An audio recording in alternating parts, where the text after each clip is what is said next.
Taigi, vaikinai, mes čia susirinkome dėl priežasties. Labai rimta priežastis. Nusprendėme, kad 4 žmonės turi palikti sodybą ir jūs turėtumėte balsuoti prieš juos. Užmiestyje turime išdavikus. Mes kasdien bendraujame su šiais keistais kaimynais ir tai pavojinga kiekvienam. Tikrai visiems. Supratau. Jie nori išvaryti savo zuikės iš vietos, taigi tai puiku. Esame pasirengę balsuoti prieš zuikės. Velnes, merginos, jie surengė sąmokslą prieš mus. Taip yra todėl, kad neturėtumėte bendrauti su tais kaimynais Zipu, Zaku, Zuku. Jie blogi žmonės, Knopa, būk rami.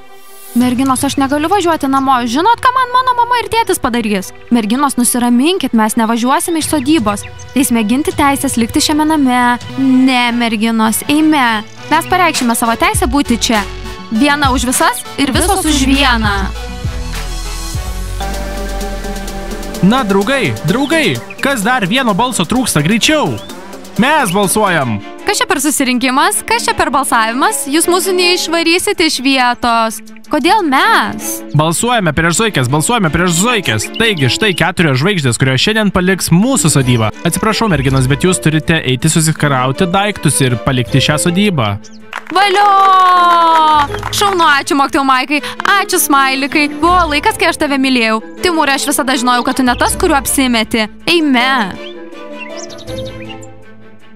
Taigi, draugai, tikiuosi, kad niekas nepakartos tų pačių klaidų. Ne. Šokėjos puikuojasi, bet jūs turėtumėte